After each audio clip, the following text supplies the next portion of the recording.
we're live. You've got your headphones on, right? Mm-hmm. All right. Team. What's the name of my podcast again? Okay. What's fun too? So anytime during this podcast you want to listen to something, like, or you're like talking about something, you're like, hey, there's a video, I can play that as well. Sweet. Oh, I have to listen to myself. Gross. I wish there was like Welcome a projector. Back to Team Early as Fuck podcast. Projector would be nice. Episode 82 here. Wait, there it Gearing is. up for Sober Okay. October with Zach Stringer of Copper. Wait for it. Well, Wait for it. we'll get you $20 off their hunting workshop. Oh, there it is. So, yeah, if you need anything, hit me up with a message on Team Early AF. Otherwise, Can you hear this? Thanks for listening Okay. to the podcast. Here we go. Here's the music.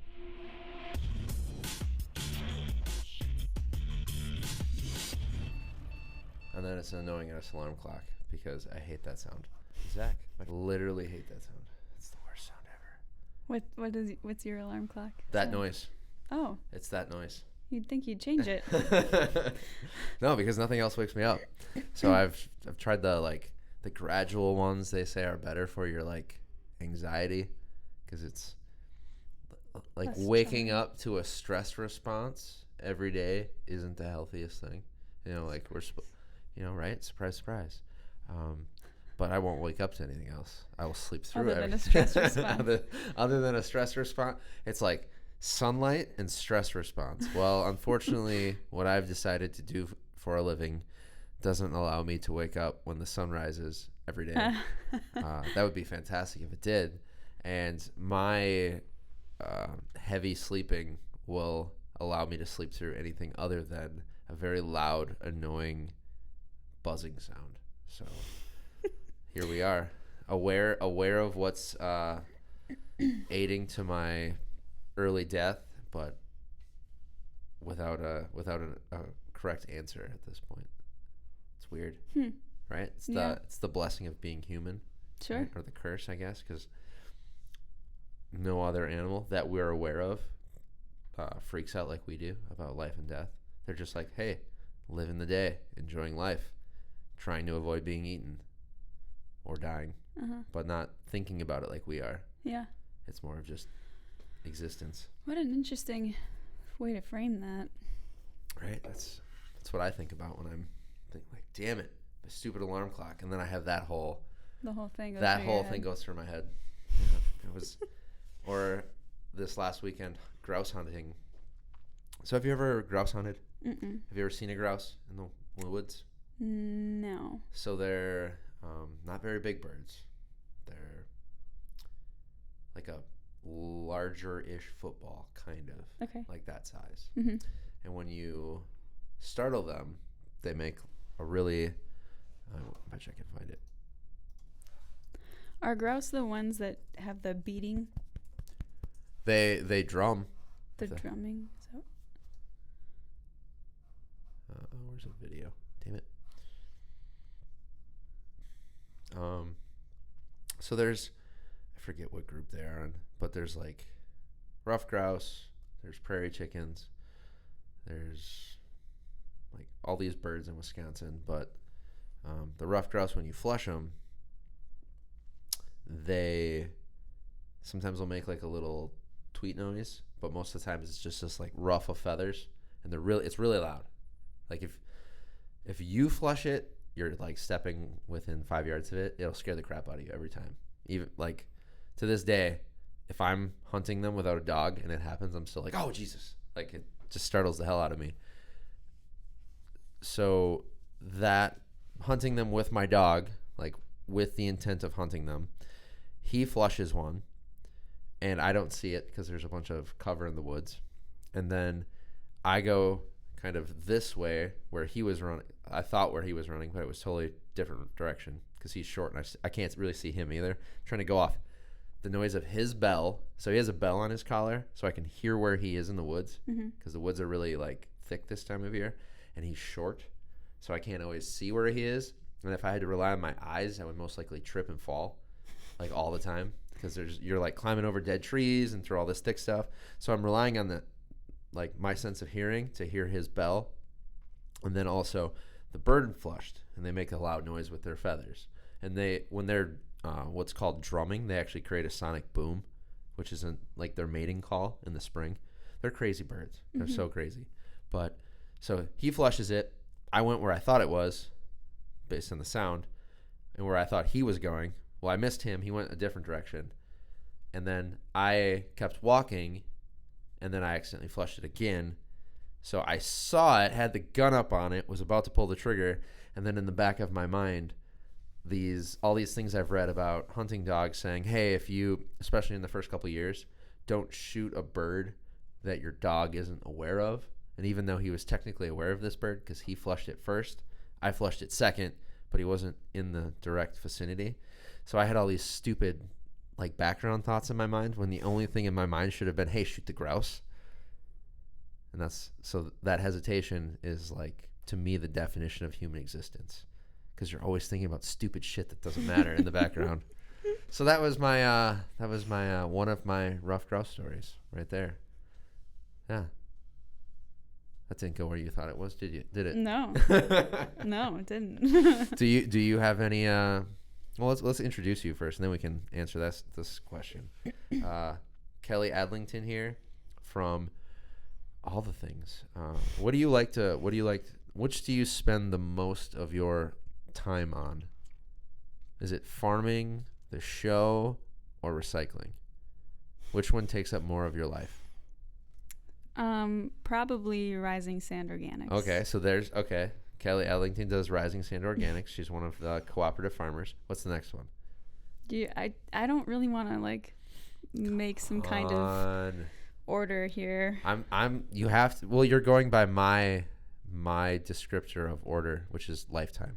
Like which is taking up more hours of your life. You have to go by that order. Okay. All right. Like on a weekly basis. Yeah.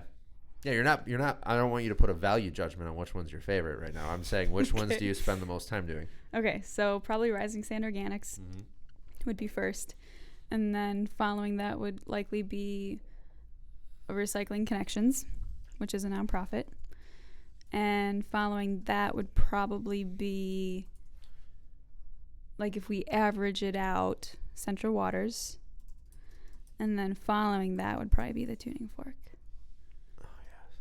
I'd like the Tuning Fork to be, higher on the list for number of hours I spend on it. But, working towards that. Yeah, definitely. You've got lots of things going on. So there's always I'm a big fan of the idea of, what the hell's the name of the book? I'm blanking on the name of the book. But it's basically about how people over time have made like super kick-ass things, like just anything you can think of that's made an impact of your life, like kind of telling the story of the person behind that thing, what inspired them, what made them from good to great, that kind of idea. So like it takes time, it takes a lot of failure, and even though especially people who are driven, they might think they're plateauing or they're not making any progress. They just don't realize it because, you're in the trench shoveling shit and you're eating all of the shit sandwiches currently. So you're not aware kind of the progress you're making until, one day there's just an 8-mile moment or a point in time where you're like, oh, holy shit. Like you're aware then of all the progress.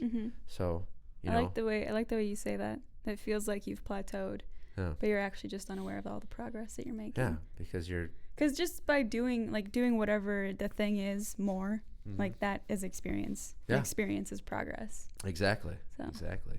Thank you. You're welcome. All right, so I've got all of them. Wait, yes. All of them? Yes. Yes. They're all up on...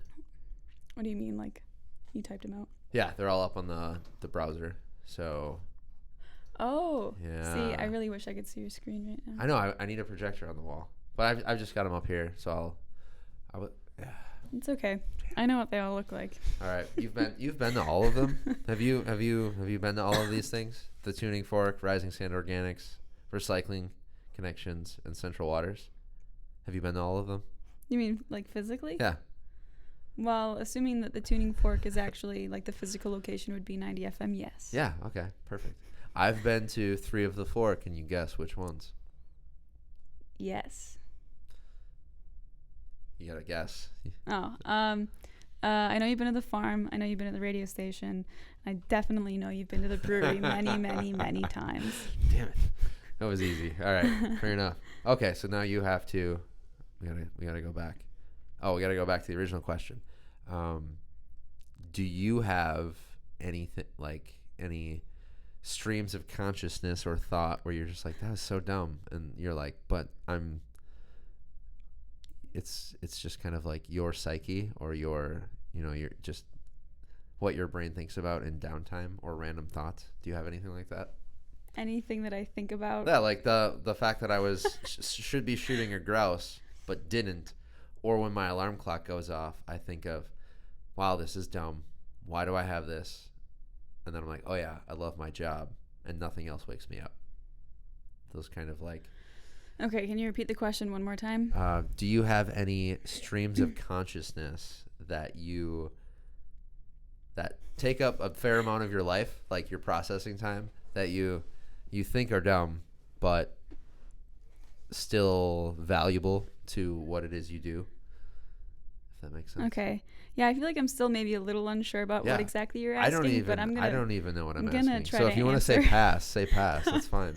We've got plenty of stuff to talk about. Well, it's good knowing that that is an option. I may pass in the future, but for now I can say that just because you mentioned the, waking up early and then like, why do I do this? Oh yeah, I love my job. Yep. I have on multiple occasions asked myself or whoever is with me at the moment while like dumping buckets of compost and feeling like pretty grossed out about it because sometimes it's really gross. Yeah. I find myself every now and then thinking like, why am I doing this? Why did I want to do this? So now you're hitting the question directly. Are there any like common, maybe the grossness is the common thought, but is there a common stream of conscious you have after bucket, like just doing all these buckets? Well, remember, you can swear on this podcast. Okay. Yes. Thank you. Thank you for the reminder. Yeah, I have a lot of things that go through my mind before, during, and after buckets. These days, it's often, man, I'm so glad I don't have to wash all of these. Oh, yeah, that'd be bad. Yeah, and then I often think back to, especially because I've been using my personal vehicle for certain parts of the service recently, but in the beginning it was like all my vehicle. And so thinking back to when we did that and then realizing how much we've grown and realizing that I could never carry that much weight in my Dodge Caravan. And then thinking about my friend Melissa in Milwaukee, who has a business called Compost Crusader, and she hauls organics for the city of Milwaukee. And she is a rock star. She's great. I actually have a show with her on my website. But she is awesome, and she's been a huge inspiration to me. And I think about how she must have felt when she started Compost Crusader and where she is now, because her business has become, I guess by my estimation, pretty successful. And I feel like we've grown a lot. So I often find myself thinking like, wow, how did this happen? Nice. I like it. Shout out Melissa. All right. That's fair. Was that good? No, that yeah, you answered it perfectly. That's exactly. I didn't know what I was expecting, but that answered it. Okay, great. Yeah, it's generally it's just like not like shock, but kind of like awe. Yeah. Like, how did this happen? That's fair. So that's a good segue. How did this happen? How did you how did you come to be farmer, compost, what is it called? It's like Uber for compost. Compost, like, hey, I need a ride to the bigger compost pile. A hauler. A compost hauler. Recycling connections. Where you are now, looking back, big thing I always talk about on the podcast is 8 Mile moments. So being able to look back and piece all of it together, like decisions you made, opportunities that kind of came about because of things you were passionate about, things that you gave a fuck about. Looking back, going back as far as you can, what did Kelly's life look like then? That kind of, were the little cookie crumbs into Kelly of today. Mm-hmm. Well, right, it's a lot to unpack. Yeah. Or not. Maybe you've been, since you were 6, you've just hauled compost. Not quite. Well, I'd actually like to reference Rob Greenfield, who was here last week, and he spoke on campus on Wednesday. Pissed I missed that. Damn it. Yeah, you did miss that. I know. I was thinking, give me shit about it. He didn't come. What an asshole. No, I am an asshole. You really missed it, but you're not the first person to call me that today. So I believe accept. You. Right? Well, you can see the whole presentation. They've recorded it, and it's available. So you should check it out. I don't know the best way to get there, but I know you can just go to YouTube and look for Be the Change in a Messed Up World, Rob Greenfield, and then look for the one that was posted by UWSP. And it's like, I think the whole thing is like an hour and a half because it includes the introductions and his presentation and the questions at the end. But 5 days ago, that's got to be the one. Yeah. But I'd like to reference him because when he tells his story, one of the things he says in the beginning is that he didn't have any particular like moments, light bulb moments. It wasn't like this crazy monumental thing happened and then his life changed. Well, that's not what I'm asking about. Because even that I would say is false, because he's going to have moments where he looks back and be like, oh yeah, that was, it doesn't have to be like a huge monumental moment where he, say, creates a enzyme that eats plastic and cleans the ocean. It's not something like that. It's something. So for me, it was from the hunting point of view. There's the debate of toxic versus non-toxic shot, ammunition, and fishing tackle. So what is it your fishing tackle is made out of? And for as long as people have hunted and fished, it's been lead-based for everything. And they've made strides in watersheds, in waterfowl hunting to use steel. And now they're realizing, hey, lead ammo, even in upland, still puts lead out onto the landscape. It can poison things, blah, blah, blah, blah, blah. Steel shot is the way to go. So for me, it was physically seeing my friend send me a video on Snapchat of a loon he found in the parking lot at work that was sick on the blacktop, puts it in. He's able to put it in a box, bring it to a rehab center. It has lead poisoning. Now, that's not a life-changing moment, but it is kind of a moment where it hits you and you're like, oh, all of these little things in my life lead up to big things. And I can guarantee you he's had those moments because everyone does. Mm-hmm. That's like what you were talking about earlier with experience. Like, you have all of these experiences, and then if you're someone who gives a fuck, like I assume Rob does, things get put together and you have these moments. Everyone does. Mm-hmm. That's how history is created. That's how we tell stories. Like, stories are those moments. If you have a story you feel is worth telling, that's one of those moments. Does that make sense? Mm-hmm. It's not like you creating the iPad or you creating some new crazy compost container that like filters it, digests it a little bit faster, and then you pour it right out and you can use it in your garden. It's nothing that crazy. It's just these little stories from your experiences, from your memories that you have, that when you look back on, you're like, oh yeah, that made an impact. Mm-hmm. Does that make sense? Yep. Okay. Yep. Everyone has these magical moments, is what I'm saying. Sure. Everyone's. So I guess where my tangent went off, and I want to conclude it with, the reason I'm passionate about that is because we all are on this planet. There's a million different combinations of experiences and ways we can perceive them and events that happen to each of us. But for whatever reason, you're here with the current, combination. And to me, that's magical and amazing. And listening to those stories from people who give a fuck is entirely why I have this podcast. So there's definitely people who don't give a fuck, who don't probably have those stories. They just like live their life being told what to do. And they're like, oh yeah, I should go buy shit because that's what people do. We just buy stuff and it's all a competition of who has the most shit. Or there's people who are trying to push the needle and realizing like, nope, that's actually not why we, that's probably not why we should live. There's better ways. And now, unfortunately, a lot of us are pushing the needle because we've, as Rob said, be the change in a messed up world. Mm-hmm. That kind of stuff. So those are the moments I'm asking you about, if that makes sense. The moments that in your own life that have, like, when you look back, your stories. Mm-hmm.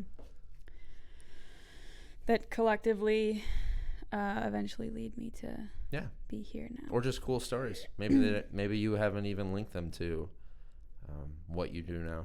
Okay. Well, fuck.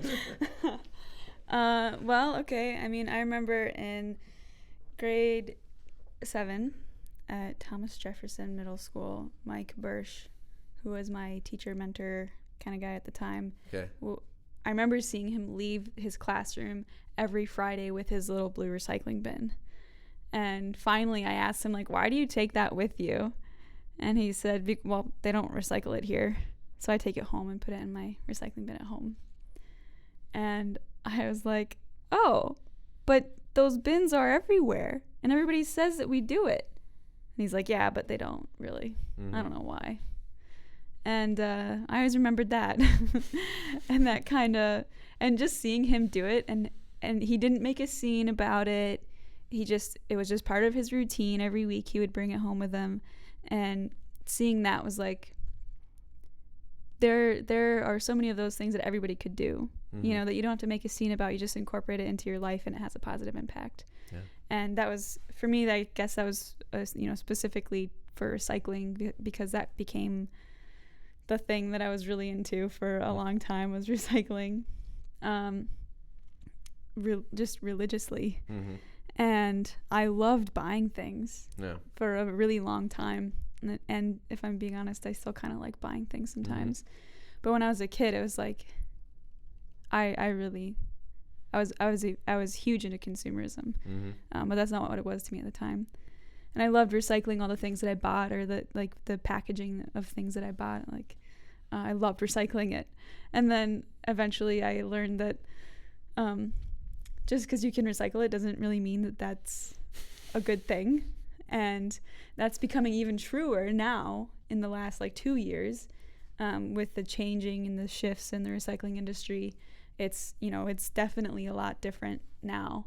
But eventually, I guess a bit earlier than that, I realized that it didn't mean I was a good person. It didn't mean I cared about the environment. The fact that I was buying all this shit in the first place was kind of pretty questionable. So there was that. And I actually started to get more into, I didn't really care about what I ate. I was vegetarian for a really long time. And I was a vegetarian, but all I cared about, what I put in my body, was that it wasn't meat. I still did other animal products like dairy and stuff, but as long as it wasn't flesh, I wouldn't eat it. That was my trip at the time for a while. And then it would still be shit food, and not always organic. And maybe I kind of dabbled in that for a little bit, but even then, I didn't really buy my own groceries until I was, older in college and stuff. And then I started to learn more about agriculture and animals and ecology and the environment, and science-based reason versus ethical reason that doesn't have a lot of, that's not rooted in, it's rooted in ethics. It's not rooted in science. And so then that stuff started to change for me. I started to care a little bit more about what I was eating. But that still, it still kind of started with garbage, because I decided to start eating from the farmer's market because I knew that I could get food there that wasn't packaged. And that's what I was searching for, was unpackaged food, because I didn't want the packaging waste. And then I started going to the farmer's market and started paying attention to food and agriculture. And then I made all these friends that, so many people that I learned so much from in my early college years, that I feel just so grateful for. And then I realized that what I put in my body, like what I eat, is actually really, really important. And just because it's not packaged, there's a lot more to it than just the fact that it's not packaged, because that's the only thing that mattered to me for a while. So yeah. Yeah, I love all those little steps. So, you at the time where the human brain, it learns, experiences things, and it's kind of a common theme with a lot of people that like we've been talking about, care is you focus on this one thing you can do daily, and that's for you it was the recycling, even of things you were you I think it's everyone that's born and raised in America, you grow up loving to buy shit. It's just from the moment we're conceived, or your parents, if your parents are excited about having a kid, they're buying shit all the time. Everyone's buying you shit. You're born, everyone's buying you shit. You look around, oh, people are buying me shit. They're excited to buy me stuff. I'm supposed to be excited about getting stuff. Or they give you money so you can buy your own shit. Yeah, so you can buy your own shit. Like it's the name of the game. Like why wouldn't you love buying shit when that's kind of the system we've created for ourselves. But from that, this kind of idea of like, oh, you got excited about the idea of recycling, which is cool because I definitely was not ever excited about the idea of recycling. And I'm very thankful there are people that are super excited about it, because then I see that and I'm motivated to be like, oh yeah, I suck at these little things in my life that if I brought a little bit more awareness to, it would make all of the other things I am super passionate about better. Like clean water, clean air, hunting, clean public land. All of those things I am super passionate about are made way better by me fucking recycling and not being wasteful in all of these little daily habits that everyone has. And I want to, go ahead. Well, I was just going to say that is why I love learning about garbage and recycling, because it is the one thing, not the one thing, but like, honestly, it's like food, agriculture, and garbage and recycling. Like those are the two things that I feel like are most prominent in my life. And I think the reason for that is because they are the two things that pretty much connect everybody. Like we all have a dependence on eating, and we all have a dependence on getting rid of a bunch of shit all the time. and in more ways than one. Yeah, and they both say a lot about how we live our lives and the impact that we're having on the planet. So what you just said is exactly why I love learning about garbage and recycling, because it does, like, having better waste management practices for yourself or your household or your family or whatever really does make all of those other things you do matter more. Because every single week garbage comes and gets picked up, and if you're putting something out there, like that means something. And we all think, oh, garbage truck takes it away and it's magically recycled. Just disappears. It's disappeared. Goes away. Disappeared. All of your waste. Having gone to a landfill many times when I was younger, because we didn't have garbage pickup, I can tell you it doesn't disappear. It's definitely there. Or having biked through areas that have since been covered that were landfills, and you see all the pipes from all the gases and all the shit that leak out of the ground, and you hear stories about whatever's in there leaching into the local water supply. It's like, oh man, we really fucked that up. Yeah, but, we did. We'll come back to the recycling thing after. So you touched on being a vegetarian. I want to go. Let's backtrack that habit, that lifestyle, and because you touched on the ethical part of it. That's the conversation I love having with vegetarians, because that's the reason for being a vegetarian that I find most fascinating. Because when people they talk about it from a health standpoint, I'm like, I can go list an entire like you talked about, the science of it, how it leads to nutritional deficiencies, how it's not healthier from a longevity standpoint or a performance standpoint. And then there's the other one might be, sustainable. Well, once again, if you actually look at farming practices, it's not, because at some point, if you're growing just vegetables, you need some form of fertilizer or compost to rejuvenate your soil. Otherwise, you're fucked. But the idea of ethics for it is the conversation I love talking about. So for you, where did that come from? The ethics? Yeah, the not wanting to consume flesh, the animal flesh, and that being your reason for being a vegetarian. Mm-hmm. I want to hear that. Well, I might not have a super interesting answer, but when I was a kid, I guess I was probably it was probably around middle school, like 12, 13 years old, that I started to think about that, and it was primarily because my peers were. Okay. And so I think that I don't think I know that for a long time I had an incessant tendency to take on the qualities and ethics of the people I surrounded myself with. Okay. And so my being a vegetarian, I think, was largely a product of my environment and wanting to be a part of a group and fit in. And so I don't know. I think that there was a really long time when I didn't really do anything that I actually wanted. I mostly just did the things that other people did. Yeah. Because I thought I liked them. So being a vegetarian, I assumed that role of vegetarian for the ethical reasons, and I would try and defend it, and wear t-shirts or go to things that represented that belief. But I don't think my heart was ever really in it because I didn't understand it, which, I wouldn't blame anybody at that age for not understanding it, because I didn't understand any other part of my food or out of my diet or the food system. So why would I understand that? Yeah. So when I got older and I started to realize that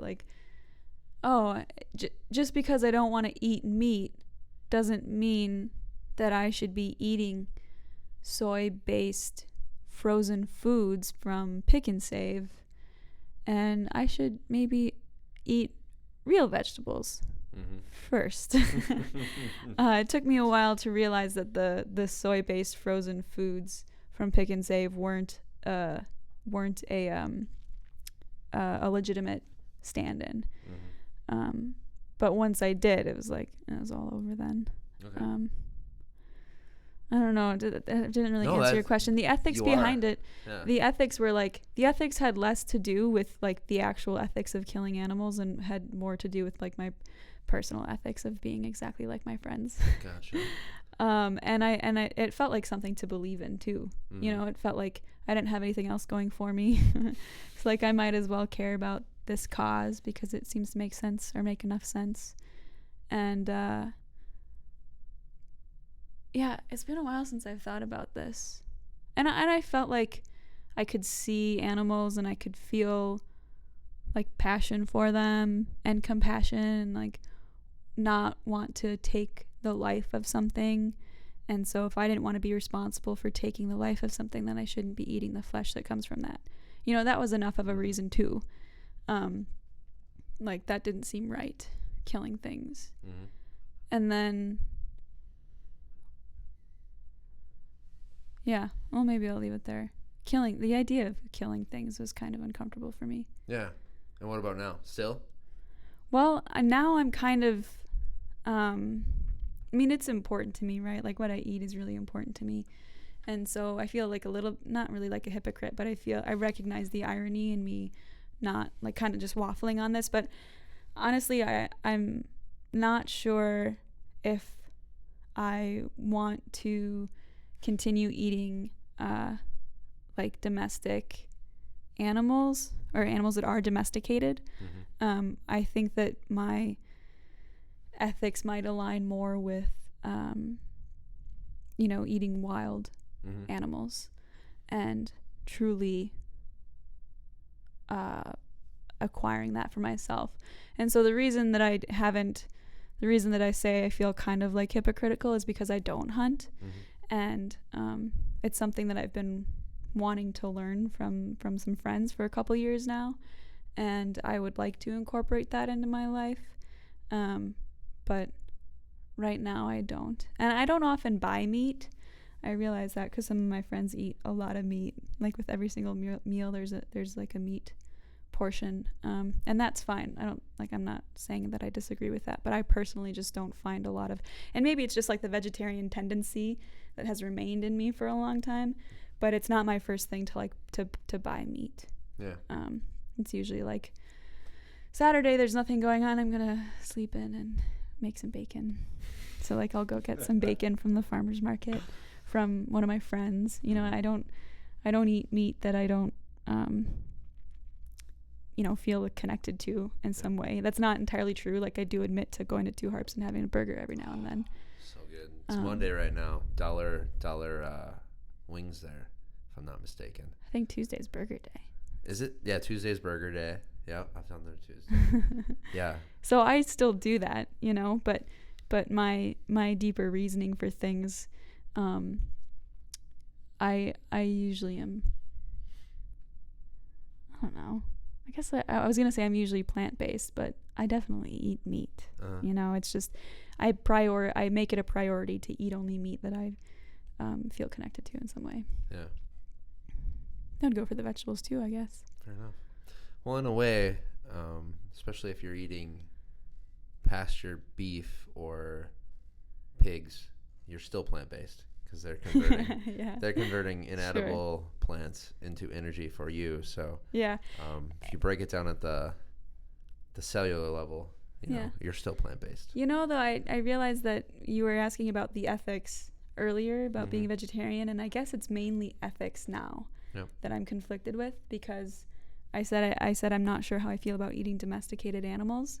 I would rather eat wild animals because, and I think the reason for that is because I'm not sure that it is just to raise something simply to kill it. Granted, animals provide what's the word? Like endless benefits to land and soil, and so it's not really like the only reason you're raising it is to kill it, because you have all these benefits that you're getting from the animal during its life, and it can have a great life, and so I recognize and understand all of that, but there's still something kind of like questionable to me about raising animals primarily to kill and eat them. And so I think that there's a part of me that would feel greater I don't know if it's like greater satisfaction or greater reward in eating animals that I harvested from the wild. And that's an ethical thing, I guess. Oh, totally. So yeah, those are great answers, and really there's not really a wrong answer. I'm just I'm like a little disappointed if someone's like, oh, I've never really thought about it. I'm like, oh, damn it, because that's, to me, like what you were just talking about is you hit it like right on the head of the nail, is these ideas of domestic animals, wild animals. And when you look at the overarching systems of all of it, so we've created domestic animals because we killed most of the wild ones in a certain area, and the few that we were able to domesticate, we did because we started staying in one spot, we started farming, we started agriculture, and we realized we can't be fucking chasing these things all over the place. If we have a farm and a homestead, we have to protect, maintain, keep. So that's kind of, the idea of where domestic animals came from. And then obviously other animals like wolves were made for food in some cases, but mostly as kind of partners in this whole thing. Like they can cover ground a lot better than we can. They can be trained to be very territorial, chase other wild animals off. Dogs have whole shitloads of uses now, hunting, pets, work dogs. But so this whole idea of domestication, I'm right there with you. For me, when I've been doing the seasonal AF tours to farms, I love bacon. I love beef products. I hate looking into the eyes of an animal that I know has only been raised for food. Like, and you can have this conversation. Well, it's like everything's food. We are food for the earth at some point. You know, we're going to be earthworm food. Obviously, we've broken that kind of pattern with some of the ways we bury ourselves. But at the end of the day, we're still food. Everything's food for something at some stage. But the kind of domestic system we've created, like what you're talking about, I can completely relate to that. And which is why when I go to farms where the animals have a purpose, yes, they're domesticated. Yes, they don't really have a choice in it. But at this point, they are so far removed from, you know, the wild animal you're talking about. This is their function. This is their purpose to, you know, walk around, eat grass, shit on that grass, continue the system, rebuild the soil, sequester carbon. And then, at some point, if the farmer's like, hey, it's winter's coming, there's a good chance you're going to starve to death. You're going to, like, talking about the animal, not the farmer himself, but the animal. Winter sucks in Wisconsin. Good chance you're going to starve to death, or we just don't have the resources without getting large amounts of outside food to feed all of these mouths. So we kill a few, we have the harvest, they're able to sell that meat or feed their families, and it kind of keeps the whole system going. So those animals, while for me it still is a struggle, because so many times so many of those animals are like my dog. They'll just come up to you, like nuzzle on you. Like your pigs are super friendly at your farm. The cows at Cattail Organics, they're literally like dogs. They're penned up for a bit. If you let them go, they'll just wait outside the door for you. Like, they just chill. So there's this, for me as a meat eater, as a hunter, as someone who has domestic dogs, it's a weird topic and a conversation I love talking about with people. But a lot of people who just eat meat and don't think about it aren't ready to have. Or even a lot of hunters aren't ready to have, because they've been raised in a system where you just kill animals. Like, that's what we do. We just take from the landscape. Like, the wild landscape is there to have wild game that we take. Like, that's their whole idea of it. Yeah. So it's just like raising, like, wilderness is to raise animals we kill. Like, that's the whole point of it. And I'm like, nope, that's a very small portion of it. And then coming from the same kind of system as domestic animals, oh, well, farming just raises animals so we can kill them and eat them. And to me, I'm like, that's a shadow of maybe the romanticized system at this point of sustainable agriculture, but the system, I think, that will kind of pull us out of this shithole we've created for ourselves. If any of that ranting made sense to you. Yeah, it makes me think of two things. Okay, go. So one, I feel like one of the ways to kind of just like step out, because those feel like your two options, right? It's either wild game or agriculture, like domesticated agricultural animals for your meat. But to like completely remove yourself from that, I think, and something that I have growing interest in is harvesting roadkill animals, which was also something that Rob Greenfield talked about. And to me, like, when I think about hunting, like I mentioned, I've been wanting a couple of my friends to maybe help me learn the skills that of harvesting roadkill? Of hunting. Oh, okay. Because I've been harvesting roadkill since I was like 6. Yeah, well, that's where I'm going with this. Like, when I think about the things that I need to be a hunter, it's like a lot of investment in time and equipment. And maybe you could tell me that I'm wrong on some of those fronts because you're experienced and I'm not. But it makes, I think that there's an investment in time and largely equipment that I'm not sure if I can make that stuff happen. But roadkill is like, I don't know if you really need a lot of skill for that. Just butchering. You just need to know anatomy. Yeah. And how to sharpen a knife. Yeah, sure. Exactly. And your local So each state is kind of different. Some states you could gut the deer there On and the leave side the of the guts. road. A lot of states that's illegal. If you I forget the name of the harvest tag for it. Damn it. Anyways, if you're claiming that roadkill animal is something you want to take with you, you have to take the whole thing. So Is guts. that what it's like in Wisconsin? I think so. You have to take everything. It's like the whole thing. So you'd have to throw the whole thing in you, and that's where it gets interesting. Because if you're trying to throw, a moose, if you live out west, good luck even throwing. Like I think they just talked about that in the Meat Eater podcast. One of them, they harvested a roadkill calf moose, which is still like 800 pounds. Like it's still like, or maybe not. It's not that big, but it's still too big. It's a huge animal. Yeah. But it's what you're talking about. I ate 2 roadkill grouse this weekend. Yeah. We spent hours hunting them. And Oh, really? Nothing. And you know how we got them? They bounced off windshields. They still taste just as amazing.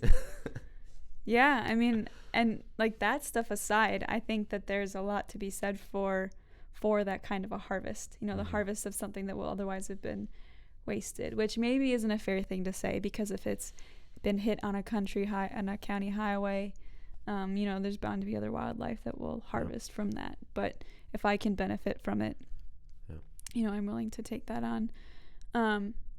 But there was something else I was gonna say that you were talking about, which reminded me, and now I forgot. But the other thing that I said when I said I have 2 things, the other thing was, man, that's really annoying. I feel like it was a good thing to share. The other thing is that I remember, and I don't know why this actually crossed my mind a few days ago, maybe because I like the guy just popped into my memory, but there was a guy I went to high school with who ended up at UWSP, and then he was a few years older than me, and so he kind of like helped me get my feet on the ground around here. And it's like a good friend, Bill Steinke, cool guy. I'm sure he's still cool. It's been a while since I've talked to him, but I remember we rode home to the Milwaukee area together once, and we met in the McDonald's parking lot that was by campus, by the residence halls and the old Kmart, which I think is now completely demolished. Yeah. And I think I was vegetarian at the time, or maybe I was like transitioning out of that, but I got in his truck and we were driving away, and there was a truck in the parking lot of the McDonald's parked, and there was a buck in the bed of the truck. Classic Wisconsin. And this is just like, this is just what happens. I don't blame anybody for it, but like the tongue was out and the eyes were open, and it's like, and that like strong, it was a buck, like that strong, majestic animal, like with its tongue out and its eyes open in the back of this fucking truck in a fucking McDonald's parking lot. Just like, I've just never, and it's not like that was the first time I've seen a deer in the back of someone's truck, but against the backdrop of that McDonald's, it just, oh my God, I've never forgotten that image. And I remember saying out loud, God, I fucking hate it when people do that. And Bill didn't say anything, probably because he thought I was talking about like just hunting in general. He probably didn't realize that I was talking about like the McDonald's thing, but also just like, I just feel like that's disrespectful to have an animal like that in your vehicle. It kind of seems like you're just trying to show off at that point. That's exactly what it is. Yeah, but I've always remembered that because I was so aggravated in the moment that I didn't take the time to explain to him, like, no, I can respect the fact that some people hunt and get their sustenance that way, but it's like these other, nuances of the scenario that make me say that. I've always thought about that because he was just silent. Yep. Because he was a hunter. I remember that about him. But yeah, so I remembered the other thing. Good. It was talking about like having to take the whole animal with you, and this is related to the McDonald's thing. It's like so one of my responsibilities for Recycling Connections is servicing an information line for the solid waste department of Marathon County. What that means is that basically people call this 800 number, and I pick up in my office, and I'm like, this is the information line for blah, blah, blah. And people ask me, yo, I have this thing or that thing, and I'm wondering if you take it or how much it costs or how can I get rid of it. And so got so many calls, and especially with CWD, there's like additional stuff we needed to put out there. But we take deer carcasses at the landfill in Ringgold. And I mean, a lot of landfills do, although some of that stuff might be changing with the CWD. But yeah, I mean, it's a regular line on our line item on our like pricing rate sheet. It's like deer carcass waste. And just the fact that so many people bring their deer carcass waste to a landfill for disposal is just like disappointing. You know, it's just like a bummer. Yeah. And not that landfills are evil. I know a lot of people that work at landfills, and they're all great people, you know, and they're doing the best they can at their job. But it's like the principle of providing for yourself or your family that way, and then disposing of the rest of it that way. Yep. And it's just like there's this weird disconnect. Yeah. And I've been thinking about that because it's going to be that time soon. Yep. Yeah, unfortunately. There's a growing movement from the outdoor space. There's a lot of things there. I'm equally annoyed when I see people with deer like that, because if they really gave a fuck, they would be at home butchering that deer or getting ready to process it, not leaving it in the back of their truck. At a McDonald's. At a McDonald's. While they have like a burger. Yeah, if they okay, fries, I get it. You're super hungry. large Maybe Coke. you had to. Yeah, exactly. Maybe you had to drag that deer out. It was super difficult. But most people I know in Wisconsin don't drag deer out. They use 4-wheelers or some other contraption. Like all of the work part of it is removed for a vast many people. So yeah, like you said, they were there just showing off. They're like, I have no. You can't bring it anywhere to tag it like you used to. So. When I grew up hunting, you would shoot a deer and you'd bring it to like a gas station or a community place, and during rifle season there'd be a shitload of people there. So someone like that would be able to show off their buck, because hunting has, just like anything in human society, has become a competition for a lot of people, and it's like the big, the thing. Oh, I got a big buck. So this person probably didn't have, and I'm generalizing here, but I feel I could do that because I know quite a few hunters at this point in my life. But, they don't have anywhere to show off anymore, so they go park at a McDonald's, and then they just go inside. And I'm sure they still had all their Blaze Orange or whatever sitting inside, probably being an asshole. I'm just, once again, generalizing. Whereas, say you drag that deer out. Yeah, you're hungry. I get it. You stop at McDonald's. Sure. But you go through the drive-thru. You get that food and you fucking get home. You take care of that animal. You don't leave it out there, tongue hanging out, eyes open, freaking fucking people out. Because while there is a larger percentage of people in Wisconsin that hunt compared to the nationwide number, hunting is still less than 5% of the population nationwide. So leaving that in the back of your truck is not doing hunting any favors in the eyes of the public. They're like, wow, what a redneck piece of shit. Like, that's what 90% of people are thinking. Even the people that don't think about hunting ever, except for in that moment, they're thinking, wow, what a piece of shit. And as someone who loves hunting, loves getting food for himself, who loves spending time in the woods with my family and friends hunting, the idea, the skill of it, the heritage of it, when I see that, I'm equally annoyed. I'm just like, wow. I'm gonna call this person it again, a piece of shit. Yeah. But from the CWD deer waste part of it, growing up, my grandma, like, cuts were used for everything: soup bones, hocks, shanks, everything was used from the deer. Neck roasts. So you would be throwing away like cooked bones. That's what went in the waste, in the garbage, after stock was made, after meals were made. And people got away from that for whatever reason. People got lazy. I think the word gaming was first used at some point to. I still to this day don't know what that means, unless you're the guy that leaves your deer in the back of the truck for hours on end, and then the meat goes bad at some point because you don't know how to process an animal, you don't know how to fully respect the process. Yeah, that might taste gamey, maybe because you don't know what the hell you're doing, or you just don't care other than for the rack on the deer. But people just started deboning all of the deer for snack sticks, because apparently the taste of venison is just not good for people, so they just make them in the sticks. So there's all this waste. I go out on public land and I find deer carcasses because I'm actually surprised that many people call you, because most people in the world I know just throw them off the side of the road on public land. So when I go out with my dog, he finds all of them because they smell good and he wants to eat them. And like, I'll see a pile, I'm like, man, that person sucks at deboning a deer. Like, there's still plenty of meat on there. Or, you know, like like I said, you know, like the legs are still on. They did a shitty job of deboning it. The whole neck is on. That like the whole process is missing.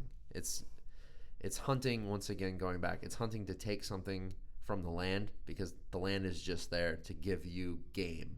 Mm-hmm. Not necessarily biodiversity, clean air, clean water. The land doing what the fuck it's supposed to do before humans kind of fucked it up. So there's that idea in hunting. But anyways, where I was going with that rant, the DNR groups like Backcountry Hunters and Anglers, a lot of hunting citizens who give a fuck in Wisconsin are doing a better job. I need to turn my mic again. Are doing a better job, and they're bringing like deer dumpsters. So there's dumpsters where people can bring their deer and dispose of them that way, instead of in just a regular landfill, or just throwing them on the side of the road, because that's like a big thing, is people just throw them on the side of the road because maybe their landfill doesn't take them, or they're just like, oh, the landfill won't, not knowing that Ringel takes deer carcasses, and they just throw them on the side of the road. And like you said, with CWD, it's a bit of a concern. So there's people from the hunting world who are excited about recycling and waste management like you are, but for just the deer carcass part of it. So so talking about the ethics, kind of going back, I want to, after that side tangent, going back to animal ethics for the animals on your farm, what are your thoughts on that? Well, that's really interesting that you ask, because we actually have been having a conversation about that recently, because of our chickens.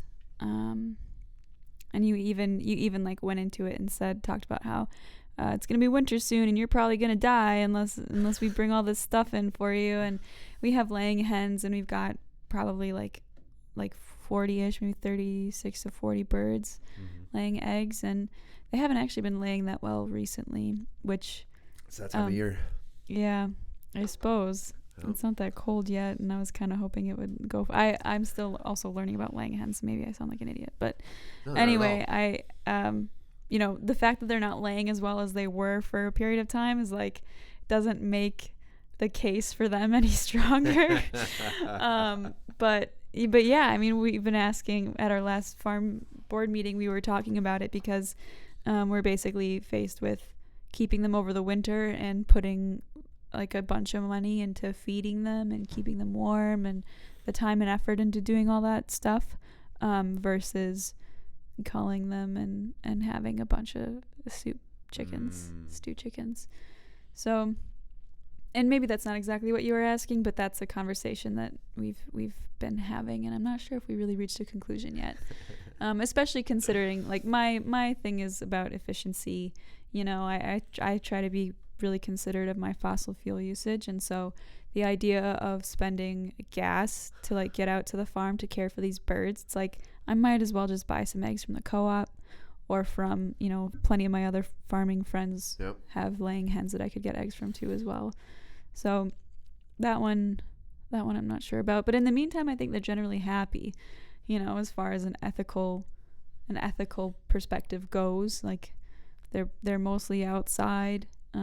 They get put away into their house at night, and I know the pigs are definitely happy. Yeah, your pigs are super happy. I can vouch for the pigs. Yeah, especially now that Polly and Oren are pressing apples, right? Oh. And they've got like thousands of pounds of apple mash to roll around in and eat up. So pigs. Wish I was that content. Yeah. It's gonna be different though, you know. Like I've known farmers who've raised animals and have learned or gained, or whatever you want to call it, some kind of connection with their animals. And and I've kind of made a little bit of those connections myself, but having the animals from, you know, when we first went and picked them up to when they're going to go to the processor, like, no, I think November, I think it's going to be different. And it's going to be different to not have them around, and it's going to be different to, you know, pull some pork out of the freezer and have that very direct connection and figure out how I feel about it. Yeah. I don't know. I love that. I've asked a few of the animal farmers that have been on the podcast that question, and their answer is completely different than yours, because many of them have never thought about it, because they've grown their second, third, fourth generation. It's just the way it's been done. Yeah. And I totally understand that response from them. Well, you know, why would they start thinking about it? You know, it's very rare to start. Like, I've had a few of the conversations about killing wildlife with my dad, and up until like last year, he wasn't ready to have those conversations. He'd look at me like, why the hell would you ask that? That's stupid. Like, no one's ever asked that. And then you realize, like, oh, you know, maybe you're not ready for the conversation, or you're just not interested in the conversation, which is fine too. But it's a cool. It's a good thing to think about. Very much like, so. Like, why not think about it?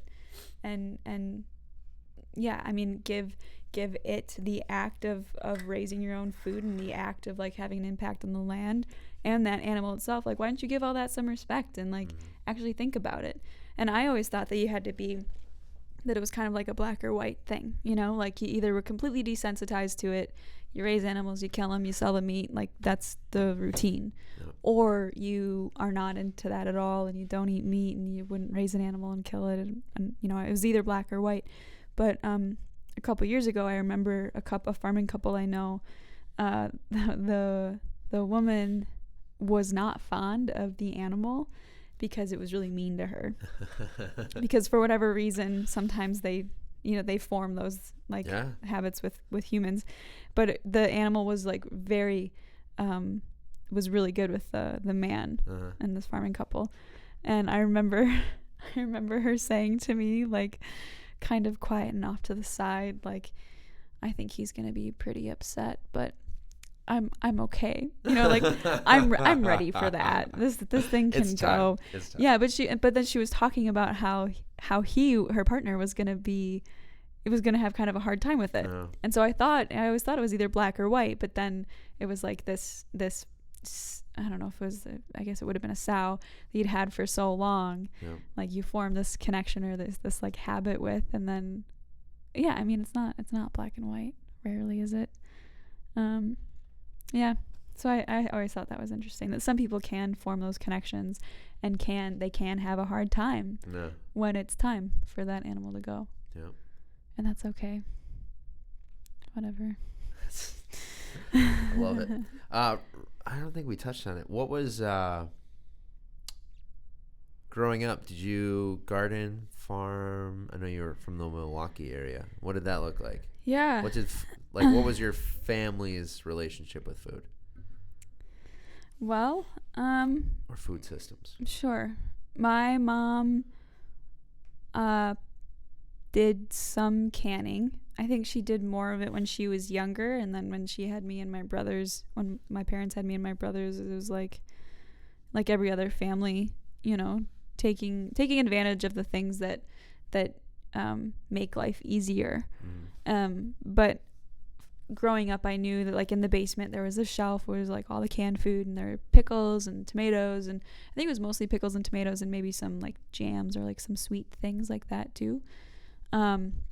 But I don't really remember. I remember we did some corn processing one year for freezing it. We froze some corn, me and my mom and my brother Connor.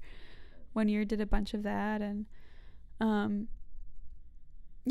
mean, it was, you know, there's a Pick and Save in town, and that's what those were our groceries. Was the Pick and Save, or the Piggly Wiggly, the pig. Pig, shop pig. Yep.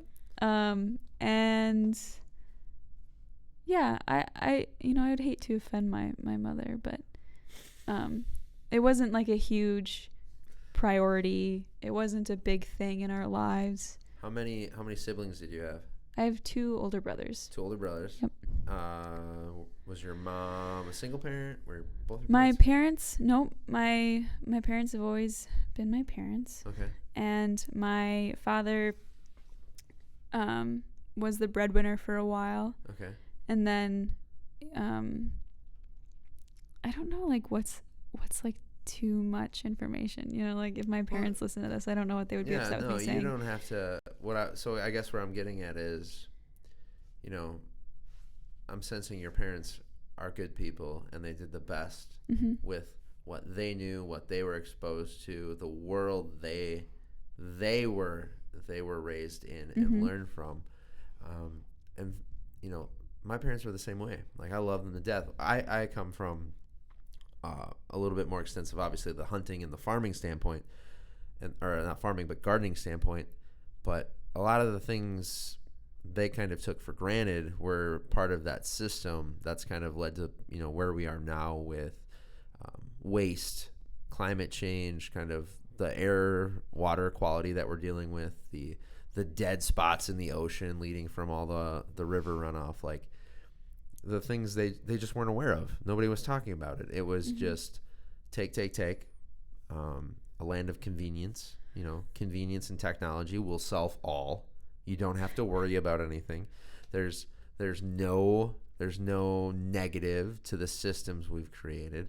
Like that's just the narrative even I grew up with, and that's just kind of, you're like, yeah, we just keep living like this. We're fine. We don't have to worry about anything. So it's not like your parents. It's not. I've been in this position on the podcast too, where I talk about kind of like my upbringing and what my parents did. It's like I'm not coming from a space of judgment or negative energy. It's just that was the way it was. Yeah. And I respect the fuck out of them for what they did, and I love them. And it's just that was just the way it was. Yeah. And understanding where they came from. Absolutely. Like the way that you and I live, and I don't know the details of your life, but the way that you and I live is like very unconventional.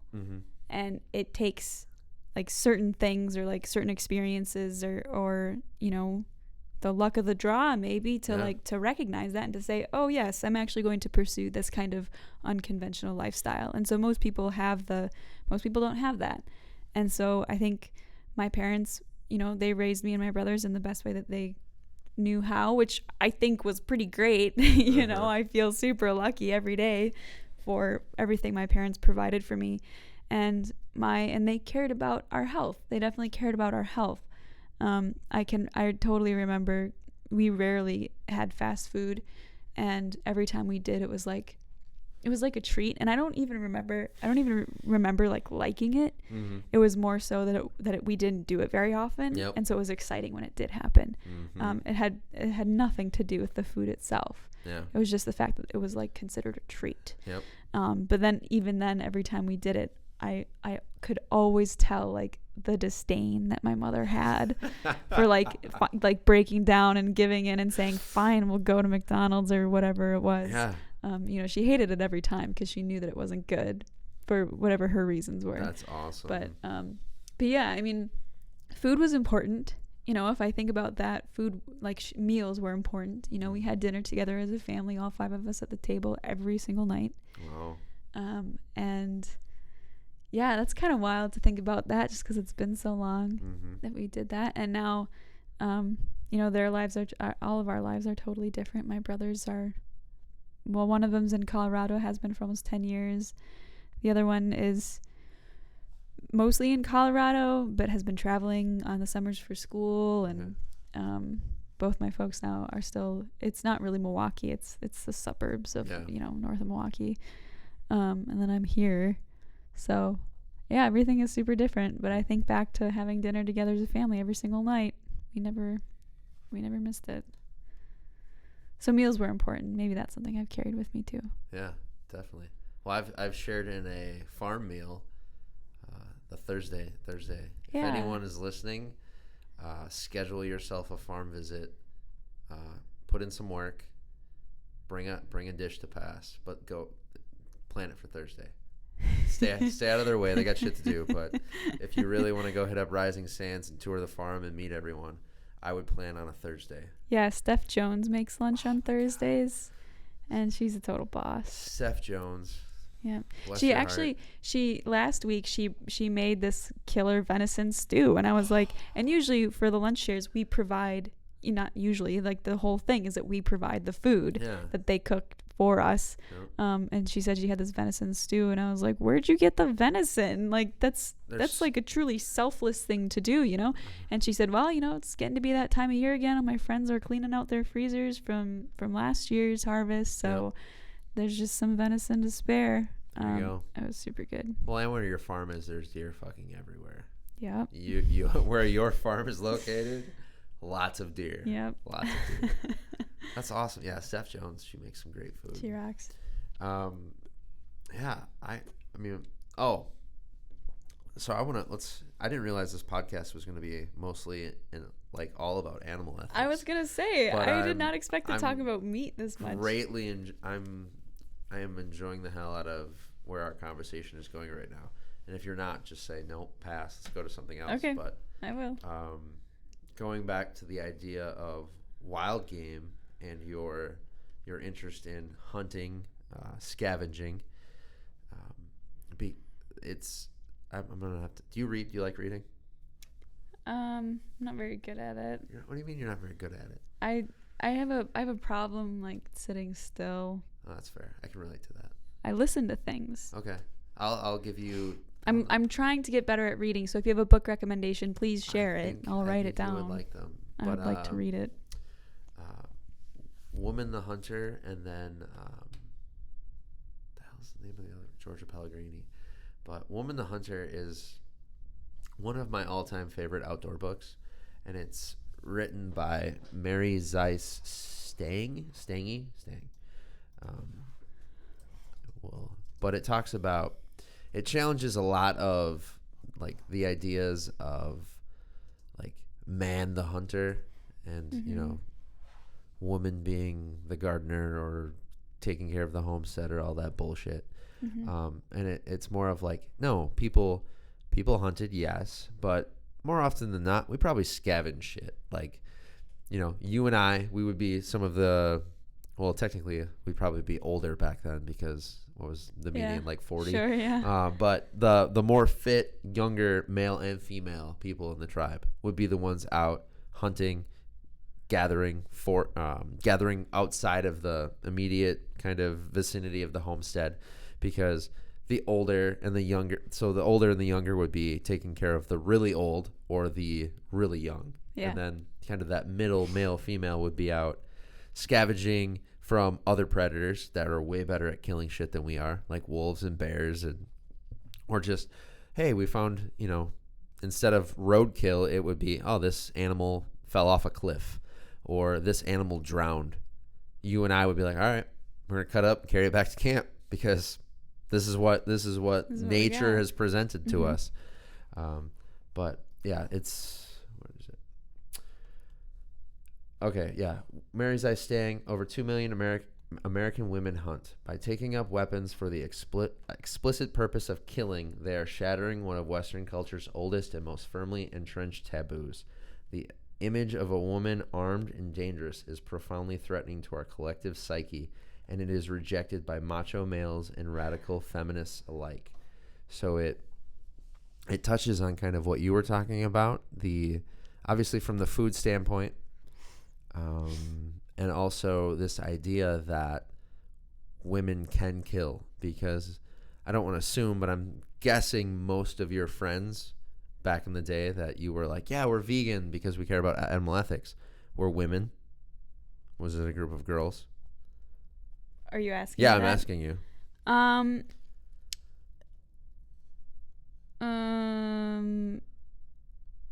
don't know.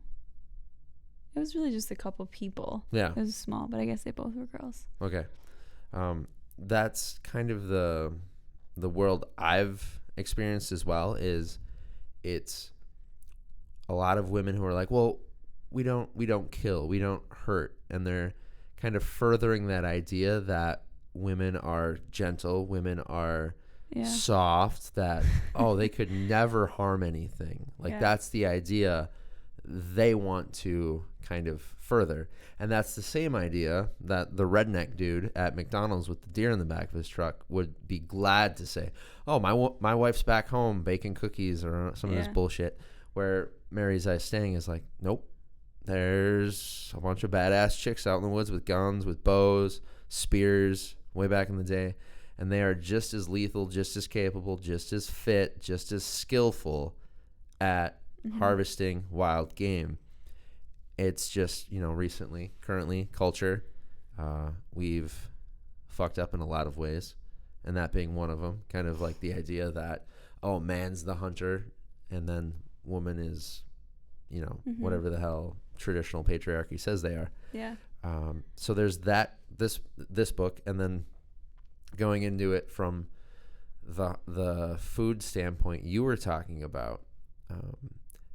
From someone who doesn't hunt looking in, there's a lot of stupid bullshit that the hunting world says you need, all the gear. I'm finding that in waterfall hunting right now. I want to go do a lot of waterfall hunting with my dog, but I refuse to buy decoys. So you could drop hundreds of dollars on decoys. And for me, it's like the experience and the food. And if I'm spending hundreds of dollars on plastic fake fucking birds, the cost of the real thing I'm trying to shoot goes up exponentially. Yeah. And then to me, it's like, well, what am I really doing here? If it's really about food, just go buy fucking free range goose or goose or duck from someone local. Like, if it's really about food for me. So I struggle with that. So it's me trying to undo all of this like fucked up quote unquote knowledge in my head of what waterfall hunting's supposed to be with all of this like consumerism that modern hunting has put on people. Like, oh, you want to be a duck hunter? You need all this shit. If you want to hunt goose, you need $500 in decoys minimum. And then we're talking about all of the other shit you need. So I understand completely where you're like, I don't think I can buy this shit or like, also I have to defend myself a little bit. I know that you can do it without being an intense consumer in that way, And I totally recognize all that because the friends that I have who hunt are not that type of hunter. Because I have many of those friends that hunt where I'm like, really? You're buying a more? So my story, and I love everyone, if they listen to this, the people that gave me these decoys, I love all of you. But I will also make fun of you, and I have made fun of most of them for buying more decoys. But I posted, hey, I want to train Django. I have one duck decoy that he found in the woods. Nice. Like, Django brought it to me. I'm like, oh, nice. Well, we need a couple more. Like, just a couple. I don't want to buy any. Within 36 hours of posting, hey, on Facebook with a picture of him, like, hey, I need duck decoys to train him. I had 40 duck decoys. 40. Like in your possession yes. already? That's unfortunate. They're like, people just dropped left them at your doorstep. People dropped off bags at the gym. Like, I went in my car one day and there was just a bag of duck decoys in the back seat. There was people brought them to the gym. There's still a couple people who are like, yeah, you want those duck decoys? Because there's just, like you were talking about earlier, like recycling and waste, and it's just so easy to buy a bunch of fucking shit you don't need. Yes. It's so easy to buy stuff. And the idea of modern hunting is you need the newest and best shit to do something we've been doing for thousands of years without plastic fucking ducks. Yeah. And so for me, I fight it. Like, I'm going to use these decoys because I got 40 fucking decoys. I'm like, you didn't pay for them. Yeah, I didn't pay for them. And so I didn't want it to make it seem like I thought you didn't realize that. Like, there are definitely a lot of people frugal hunters out there who are like, you don't need all that shit. You don't need to buy a new bow every year or every 5 years.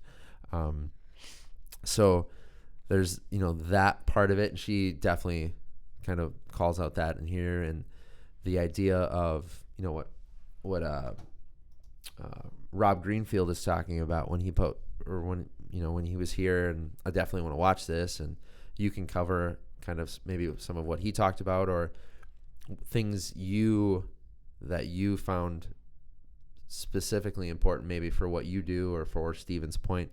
But when he posted about scavenging the roadkill fawn, and he posted like, oh, I lost 600 followers. Mm-hmm. I'm like, that's because no one knows where food comes. Everyone Yeah, thinks it people comes don't from know. the grocery Yeah. store, and they're like, oh, you can't. That's disgusting. How could you do that? Blah blah blah blah. And the Meat Eater podcast, which is, I'm not sure if you're familiar, No. worldwide famous podcast. He's got shows. He has a movie. He's written books. Steven Ranella. One of the guys from there posted about him scavenging a roadkill moose calf, and people got like lost their minds on that too. But then it also, some people were like, huh, interesting. And I, talking to Katie from Ruby, she was talking to me about the roadkill part when I was at the cafe recently, from the roadkill deer, because I know, it got her and her husband interested in it. From what Rob Greenfield said? Yes, or from this the other- Rob okay. Greenfield side. So it was coming at me from there, Yeah. coming at me from the hunting part of it.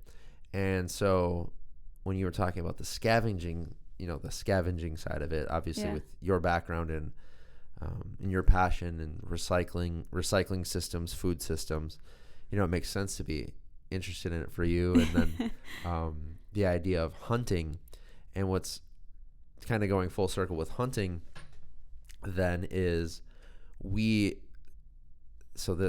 and if I go like super crazy with this next rant, please tell me. But so hunting, a lot of the times we've removed a lot of natural wild ungulates from the landscape. So wild animals like cows, like they would eat the native prairie grass, digest that poop, move on.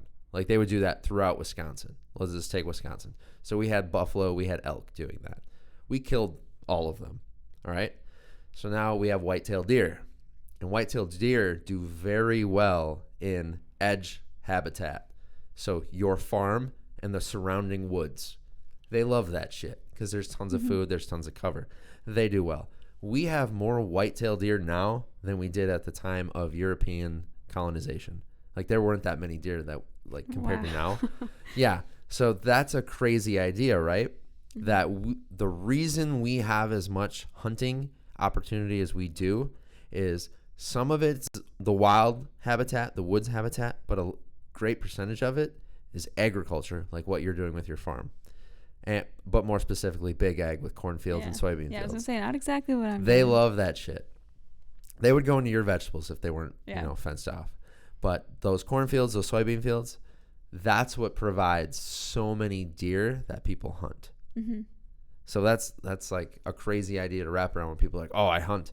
Like, well, you're able to hunt. Yeah. You have the opportunity that you do because of farming and agriculture, which is like, to me, something I always think, once again, random stupid shit I think about all the time when I'm doing things I love. Yeah, like they're not really like wild Correct. animals. That's actually something that Rob also mentioned. It came up in conversation, was the fact that a lot of deer in Wisconsin there are probably no deer in Wisconsin that have not consumed like GMO corn. It would be, there are some.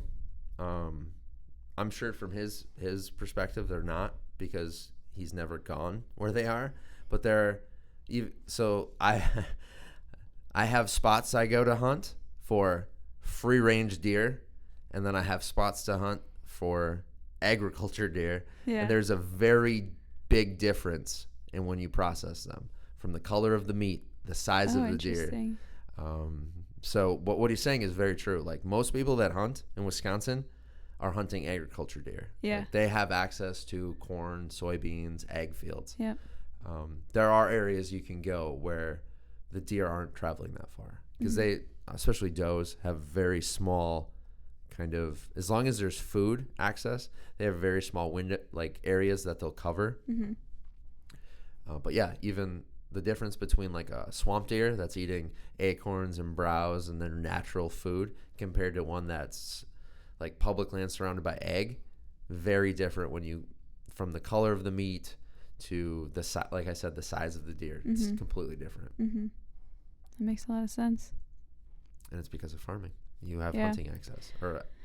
Yeah, I mean that's why I like the idea of harvesting roadkill, and that's why I like, that's why I don't know, it's hard to like boil it down to one like most important thing, but I feel like all the decisions I make in my life are often based off of waste. Like what is the waste product, or like what is the impact of that? And then accompanying that is like what does it say? Like what does it tell the world if I do this thing? And someone could argue that hunting, like getting tags or getting like ag tags even for deer, is like telling the world that we are happy with this agriculture. Like you could make that argument because it provides like a healthy, maybe too healthy deer population that people can harvest from every single year. And so it kind of in a way is supporting, and maybe this is like a stupid stretch, but it's kind of in a way supporting like the like industrialized agriculture system that we have, so by I just have to finish the thought. I'm laughing because I'm 100% with you. I love where you're coming from. By harvesting a roadkill deer, it's like you're not participating in that system at all, and then and that goes for everything you do in your life that's like that is some kind of reuse before buying something or like participating in this really fucked up consumerism that everybody does. It's like, just remove yourself from that. Just don't be a part of that. Just like trade shit with your friends, or like find something used at a local thrift store, not fucking Goodwill. Like just like just take yourself out of that whole system, and then you solve a lot of those problems.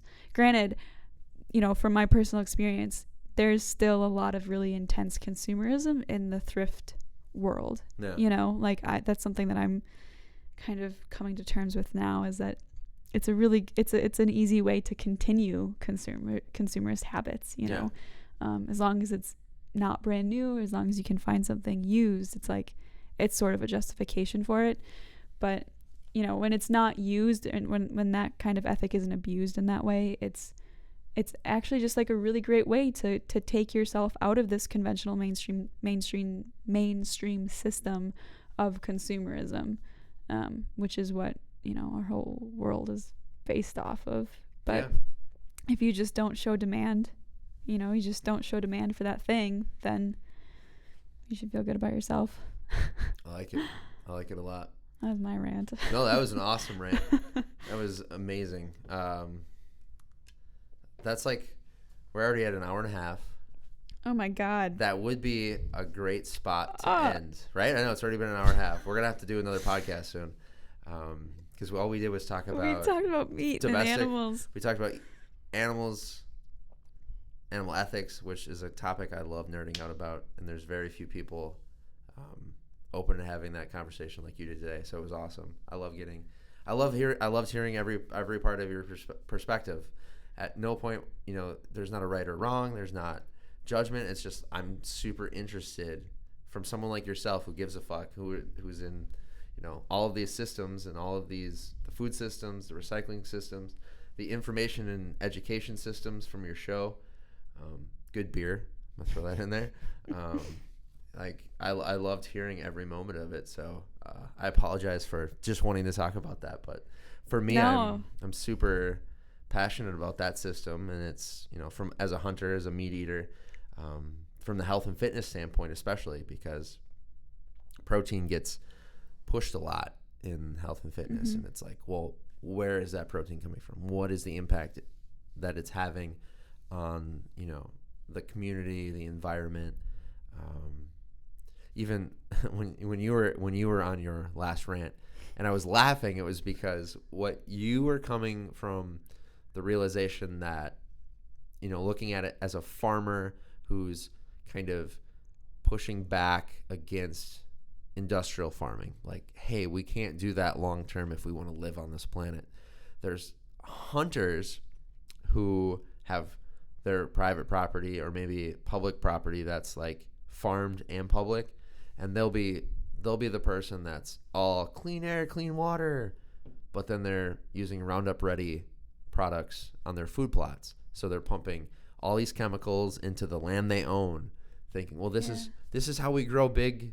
This is how we grow vegetables. This is how we grow corn. This is how we, all of these things from the industrial ag system that's like royally fucking up water supplies and air and local flora, fauna, biodiversity.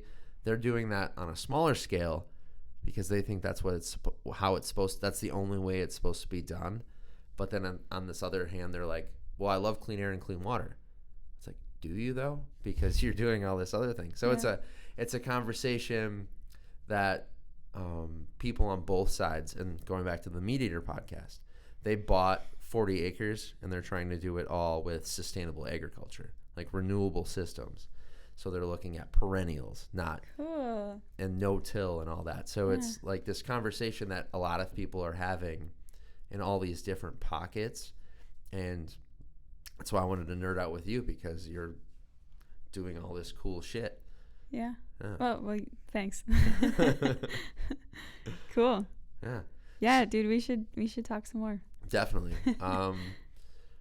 With that, what are, it could be from the Rob Greenfield thing.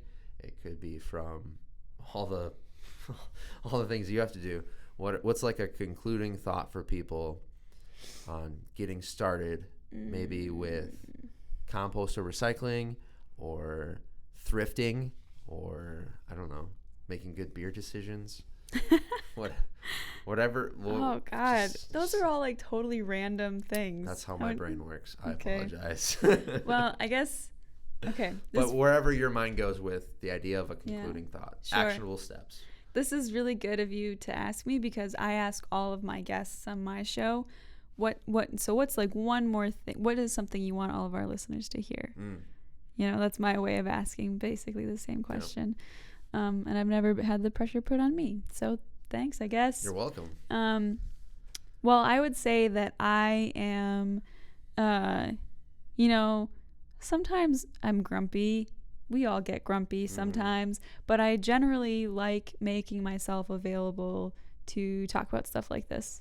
So if you feel like you want to reach out and talk about any of the things we've been discussing, I'm probably down to do that. So I like being able to be that person, because I know that when I was, everything I know, I learned from other people. So, it'd be an honor to help continue that, method of learning. So if you want to talk about some stuff, feel free to reach out in whatever way you want to or can. It's kind of a small community here. Yeah. And then, also the other thing I would say is maybe to just, not to sound like really mysterious, but I think it's good to question everything and don't necessarily believe or trust the first answer you get, and just always ask more questions. I feel like that's what I have done, and it's led me to a pretty good place, and I continue to do that, and so do my peers, and we should just always keep asking questions. I love it. I love that. Cool. And then people can reach you how? Well, that's what I was saying, like however way you want. I don't really want to. I guess what's your Kelly Adlington Facebook? That's my name. Instagram, where would they reach you? I guess my personal Instagram is KJ Belly. Okay. With some numbers, I forget. Perfect. Might be 94, might be 68. I don't know. Okay. And then I'm a farmer with Rising Sand Organics. I do the curbside compost pickup service, so you can find my email like pretty much anywhere that is related to that stuff. It's just my name, Kelly, at risingsand.com. And I'd love to talk about recycling and composting and waste resource management and all of that stuff. So perfect. Yeah. Thanks. Alrighty. Thanks for giving me the time and the space, Bill. Oh, you're very welcome. It was fun. We'll do it again soon. Cool.